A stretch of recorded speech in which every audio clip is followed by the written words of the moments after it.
البدع والأهواء، أهل البدع العقائدية وأهل البدع السياسية. نقول بيننا وبينكم السلف، بيننا وبينكم الكتب، كان فيقول البدع بيننا وبينكم. Kita akan bahas berikutnya. Ini bab nawaqidul wudu, bab nawaqid, jamak dari nakid, pembatal. Pembatal wudu dari kitab Mutahharah. Di dalam buku Bulughul Maram yang ditulis oleh Al-Hafidz Ibnu Hajar rahmatullahi alaih. Ini kita sudah menyelesaikan apa berarti dalam kitab Mutahharah ini? Bab al-miyah, bab tentang air.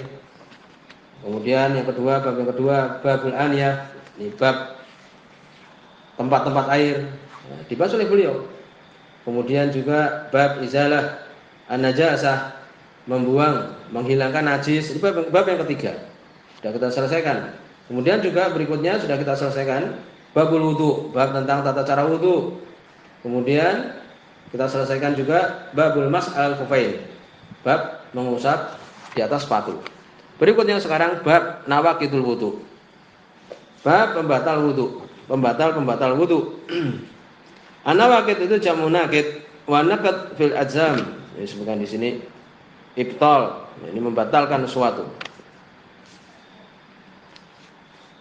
Disebutkan oleh beliau yang pertama hadis nomor 63. Ini mungkin setiap buku mempunyai cetakan yang lain-lain nomornya, tapi demikian disebutkan di sini. An Anas bin Malik radhiyallahu anhu. Dari sahabat Anas bin Malik radhiyallahu anhu, hadis sahih ini tentang apa? Tentang apakah tidur itu membatalkan wudu. Ini yang kita bahas sekarang. Khilaf yang kuat di antara para ulama tentang masalah tidur. Tapi jelas nanti akan disebutkan permasalahan ini. Dari sahabat Anas bin Malik radhiyallahu anhu, beliau mengatakan, kan ashabu Rasulillah sallallahu alaihi wasallam adalah para sahabat Nabi sallallahu alaihi wasallam ala ahdihi, di zaman Nabi, yantadiruna isya, mereka menunggu waktu isya. Ya, sebagaimana kita ketahui, waktu isya yang afdal itu adalah di tengah malam, jam 11, jam setengah 12 seperti itu. Tapi karena itu memberatkan untuk perempuan, demikian juga untuk orang yang punya kesibukan dan semisalnya, maka Nabi memberikan ini keringanan. Mereka menunggu waktu isya hatta tahfiqa ru'usuhum, sampai bergerak-gerak kepala mereka. Taharukur ra's minan nu'as, gerakan kepala karena ngantuk. Kalau kita ya teklak-tekluk istilahnya. Ini mereka seperti itu karena menunggu waktu isya. Nabi SAW belum memulai sholat isya. Tsumma yusallun, kemudian mereka pun sholat. Ya. Di sini menunjukkan sampai mereka apa? Kepalanya itu bergerak-gerak karena ngantuk. Kemudian mereka sholat wala yatawadduun, dan mereka tidak wudu. Akhraja Abu Dawud, dikeluarkan oleh Imam Abu Dawud, wa sahahu Daruqutni, semoga Imam Daruqutni. Di sini sahih. Wa asluhu fi Muslim, dan asalnya hadis ini di dalam Sahih Muslim, lebih jelas lagi. Bagaimana lafadznya di dalam Sahih Muslim? Kan ashabu Rasulullah sallallahu alaihi wasallam yanamun, adalah para sahabat Nabi itu tidur. Lihat nih kalimatnya yanamun. Ya, oleh karena itu di situ ada pendapat yang mengatakan tidak membatalkan. Tapi nanti hadis berikutnya ini hadis yang akan kita sebutkan menunjukkan ini bahwa itu adalah termasuk membatal dengan perincian. Tsumma yusallun, kemudian mereka sholat wala yatawadduun, dan mereka tidak berwudu. Dari sini terjadi perselisihan para ulama. Ada yang jelas pendapat yang kuat di situ dua. Yang pertama adalah an-naum la yanqudul wudu, tidur tidak membatalkan wudu secara mutlak. Pendapat yang kedua, tidur itu membatalkan wudu secara mutlak. Kesimpulannya adalah apa? Kesimpulannya apabila tidurnya itu adalah sampai mustaghraq, sampai dia itu pulas, maka batal. Pada situ ada hadis yang telah lewat juga. Telah lewat ini nomor 200 di sini hadis ini halaman 201 di dalam pembahasan mengusap khufain.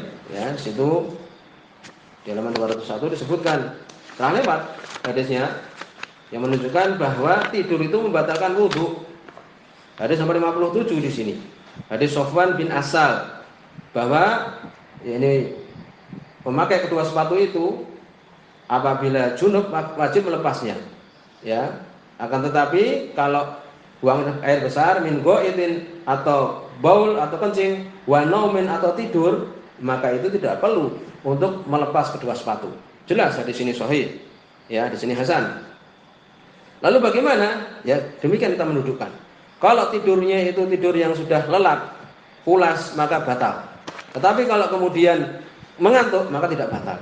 Mendudukkan dua hadis tadi, jelas. Sebagaimana disebutkan oleh Syekh Albani di Tamamul Minnah, disebutkan oleh Syekh Muhammad bin Nizam di sini, dia menyebutkan, ya ini menyebutkan ucapan Al-Khattabi. Bagaimana perbedaan antara tidur yang pulas dan tidak ngantuk saja? Perbedaannya kalau tidur yang pulas itu tidak tahu sama sekali, ya, ahwal dhahirah dan batinah. Ya ini apa yang diucapkan kalau seperti sholat Jumat itu yang diucapkan oleh khotib itu tidak tahu. Ya, ngantuk memang, tapi masih tahu bahwa masih ada orang yang berbicara, ya, samping kanan kirinya masih ada orang, masih paham ngantuk seperti itu. Biasanya kalau sholat Jumat demikian, ngantuk.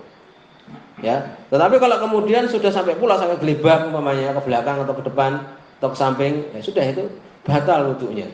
Demikian beliau menyebutkan. Adapun nais orang yang ngantuk itu, maka dia sudah berat, kepalanya sudah berat. Tetapi apa? Tapi masih bisa, ya, masih mengetahui ma'rifah hakikah. Ya, ini yang dhahirah dia masih mengetahui. Walaupun yang batinah, yang batin dia sudah tidak mampu untuk, ya, ini menghadapinya. Ya, demikian. Oleh karena itu dalam pembahasan ini, apakah tidur batal wudu? Jawabannya adalah kalau tidurnya itu pulas maka batal. Apabila tidurnya itu tidak pulas, hanya mengantuk, maka tidak batal. Sampai di sini, subhanakallahumma bihamdika